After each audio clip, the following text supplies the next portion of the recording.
Hello students, अस्सलाम वालेकुम। This is Junaid सऊ और आप मुझे देख रहे हैं मेरे YouTube channel chemistry with MJS पर। स्टूडेंट्स, लास्ट टाइम हमने डिस्कस किया था फर्स्ट ऑर्डर ऑफ रिएक्शन की हाफ लाइफ की हमने बात की थी और न्यूमेरिकल्स की डिस्कशन की थी, एक कंप्लीट डिस्कशन की थी न्यूमेरिकल्स पे। तो आज हम डिस्कस करने वाले हैं, आज हम देखेंगे कि first order reaction and kinetics की क्या करैक्टरिस्टिक्स हैं और कौन कौन सी एग्जांपल्स हैं जो फर्स्ट ऑर्डर रिएक्शन को फॉलो करती हैं। Very important lecture. तो अगर आप लोगों ने अभी तक मेरे चैनल को सब्सक्राइब नहीं किया तो चैनल को सब्सक्राइब कर लें और बेल आइकन पे प्रेस करना मत भूलिए। तो स्टार्ट करते हैं characteristics of first order reaction. अगर हम बात करें फर्स्ट ऑर्डर ऑफ रिएक्शन के केस में, जो रेट कांस्टेंट होता है, unit of rate constant first order के केस में जो यूनिट होता है वो होता है पर सेकंड भी आप कह सकते हो, पर मिनट कह लें या पर आवर कह लें। ये यूनिट होता है रेट कांस्टेंट का इन case of first order reaction. It mean कि जो के की वैल्यू के does not depend on unit of concentrations. जो के का यूनिट है या के की वैल्यू है वो कंसंट्रेशन के यूनिट पे डिपेंड ही नहीं करती। यही वजह है कि इसका जो यूनिट आता है के का इन केस ऑफ फर्स्ट ऑर्डर वो है पर सेकंड, पर मिनट या पर आवर है। तो अब हम बात कर लेते हैं, एक तो ये बात होगी। सेकेंडली कि जो रेट ऑफ रिएक्शन है, rate of reaction in case of first order reaction depends on initial concentration of reactant की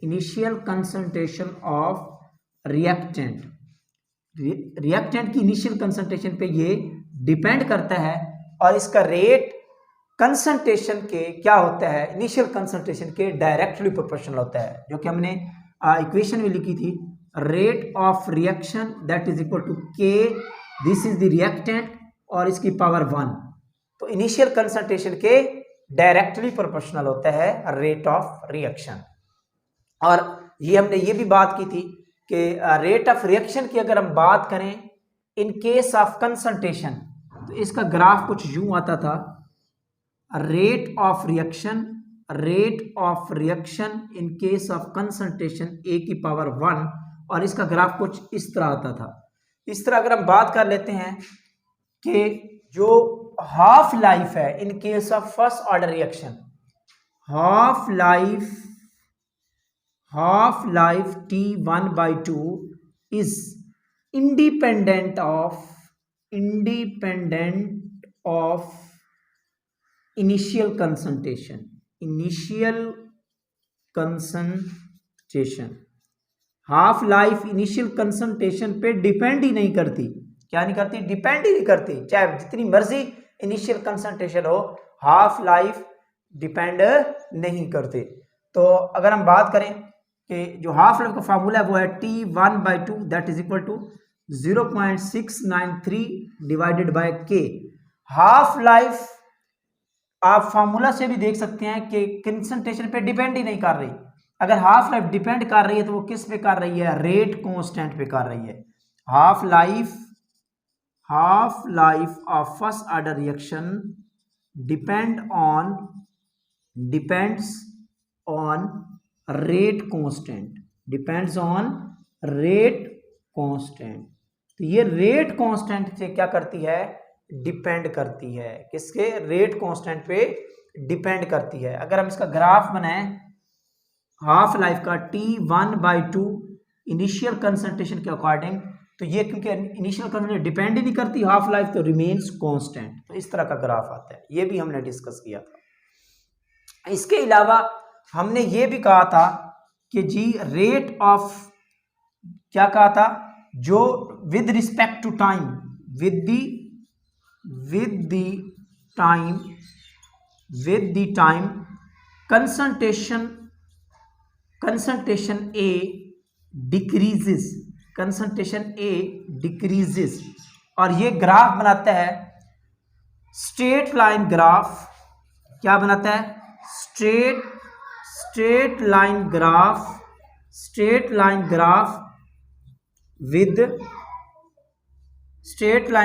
विद नेगेटिव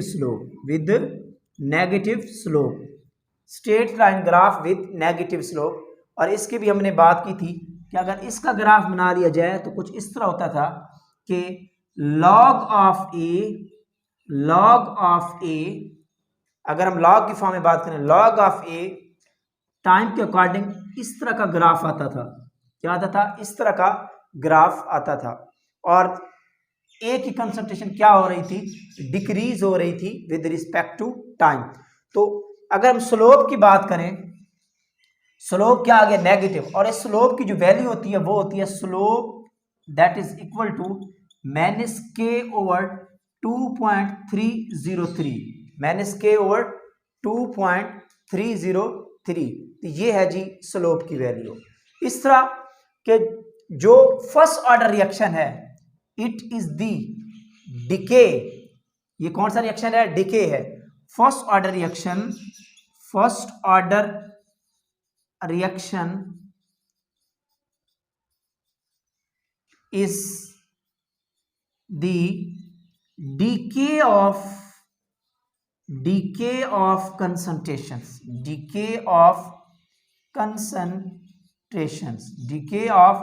concentrations, तो कंसंट्रेशन का डिके होता है, और इसकी जो लाइफ टाइम होती है वो क्या होती है? इसकी जो फुल लाइफ होती है इस रिएक्शन को कंप्लीट करने में वो इन्फिनिटी होती है। क्या होती है? इन्फिनिटी होती है। यानी कि टी फुल लाइफ वो क्या है? इन्फिनिटी है। क्या है? इन्फिनिटी है। इसकी हम बात हमने की थी कि अगर हम बात करें कंसंट्रेशन के अकॉर्डिंग, किसके अकॉर्डिंग? कंसंट्रेशन का according with respect to time, तो इसकी जो कंसंट्रेशन होती है वो क्या करती है? इस तरह शो करती है, डीके, जो कि क्या होती है? इन्फिनिटी टाइम लगता है इस रिएक्शन को कंप्लीट होने में। तो ये कुछ प्रॉपर्टीज हैं फर्स्ट ऑर्डर रिएक्शन की, इसको आप अच्छे तरीके से देख लें। These are the characteristics of first order reaction. तो अब हम बात करते हैं एग्जाम्पल्स की कि फर्स्ट ऑर्डर रिएक्शन में कौन कौन सी एग्जाम्पल्स को फर्स्ट ऑर्डर रिएक्शन फॉलो करता है। तो कौन कौन सी ऐसी एग्जाम्पल्स हैं जो फर्स्ट ऑर्डर रिएक्शन को फॉलो करती हैं। तो सबसे पहले मैं आपसे ये कहूंगा examples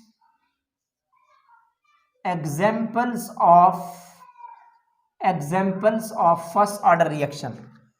all types of decay reactions, very important, all types of decay reactions, जितने भी डिके रिएक्शंस हैं वो फर्स्ट ऑर्डर को फॉलो करते हैं। जितने भी रेडियो एक्टिव एलिमेंट हैं और उनकी कंसंट्रेशन डिक्रीज होती जाती है लेकिन फुल्ली प्रोडक्ट में कन्वर्ट नहीं होता, तो ये सारे के सारे रिएक्शन क्या हैं? डिके रिएक्शंस आते हैं। तो इसको कहा जाता है first, that is the decay reactions.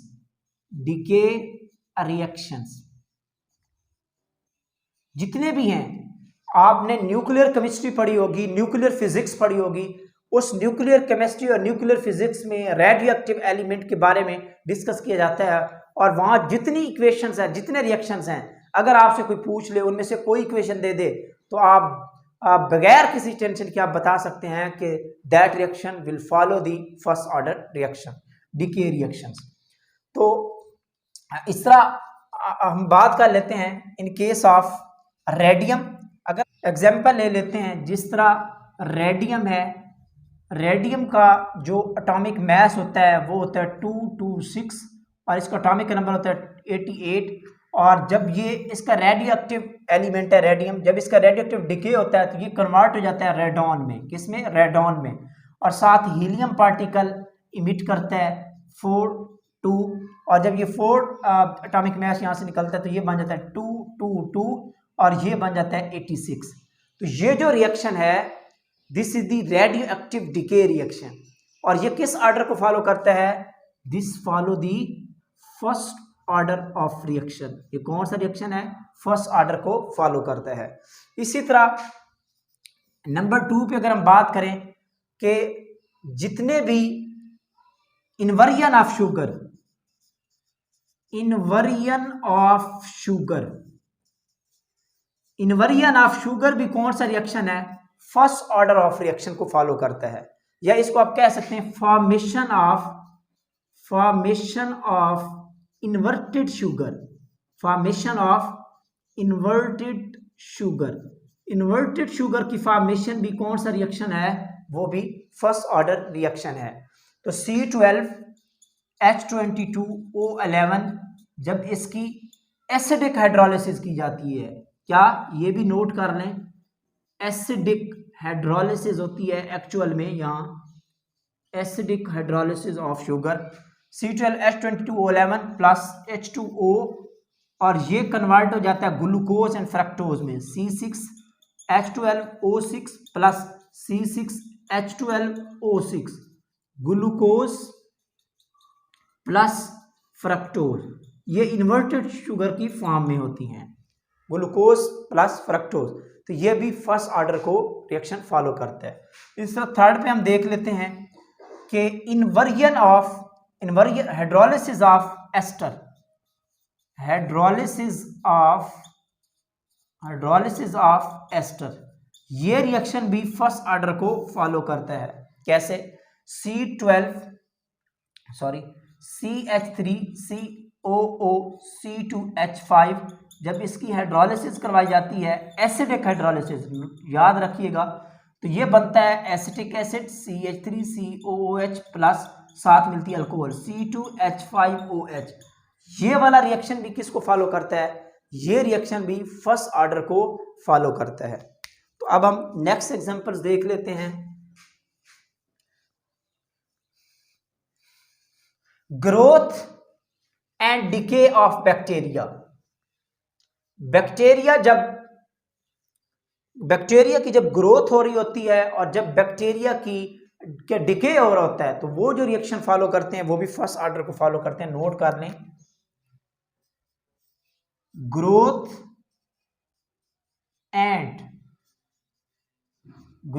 And decay of bacteria, growth and decay of bacteria, ये भी फर्स्ट ऑर्डर को फॉलो करता है। अगर हम विद रिस्पेक्ट टू टाइम लें बैक्टीरिया की concentration with respect to time, तो क्या होता है? ग्रोथ होती है और उसके बाद इसका क्या स्टार्ट हो जाता है? डिके स्टार्ट हो जाता है। तो इस तरह का एक ग्राफ आ जाता है। ये भी किस ऑर्डर को फॉलो करता है?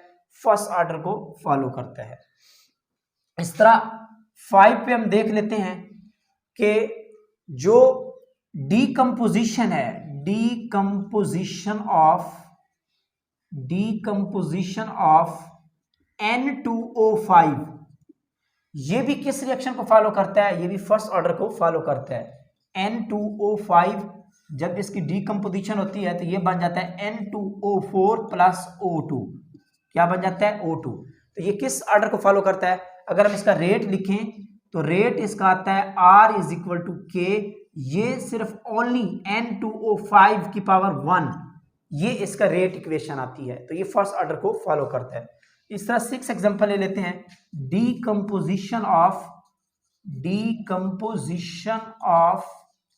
हाइड्रोजन पर ऑक्साइड H2O2, हाइड्रोजन पर ऑक्साइड। तो ये रिएक्शन भी किसको फॉलो करता है? ये भी फर्स्ट ऑर्डर को फॉलो करता है। H2O2 और ये कन्वर्ट हो जाता है H2O प्लस O2। तो ये रिएक्शन हमारे पास डीकम्पोजिशन ऑफ हाइड्रोजन पर ऑक्साइड।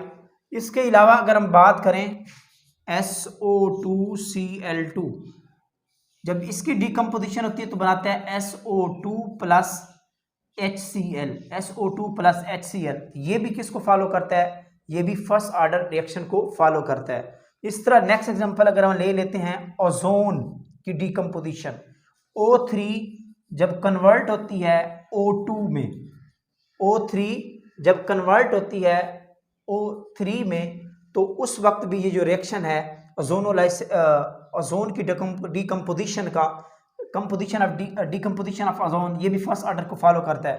इसकी रेट की अगर हम बात करें, के इज इक्वल टू जो ओजोन की कंसंट्रेशन पे भी डिपेंड करता है, O3 की पावर 2 और O2 की पावर -1। तो ये इसका रेट होता है। क्या होता है? इसका जो रेट है वो इस तरह इक्वेशन होती है, this is the rate equation, के ओजोन की डिकम्पोजिशन पे जो रेट है वो प्रोडक्ट की कंसंट्रेशन पे भी डिपेंड कर रहा होता है, रिएक्टेंट की कंसंट्रेशन पे भी डिपेंड कर रहा होता है। तो इसका ऑर्डर क्या बनता है? फर्स्ट ऑर्डर रिएक्शन बनता है। तो ये कुछ इंपॉर्टेंट रिएक्शंस हैं जो एग्जाम में पूछे जा सकते हैं और एग्जाम में पूछे जाते हैं, पीपीएससी में, एमडी कैट में, एफपीएससी में। तो इन एग्जाम्पल्स को आप अच्छे तरीके से लर्न कर लें कि ये जो 8 टाइप के हमने रिएक्शंस पढ़े हैं, एग्जाम्पल्स पढ़ी हैं, ये फर्स्ट ऑर्डर को फॉलो करती हैं और मोस्ट इंपॉर्टेंट एग्जाम्पल्स हैं। तो आज का लेक्चर यहाँ पे एंड हुआ। अपना ख्याल रखिए। अल्लाह हाफिज़।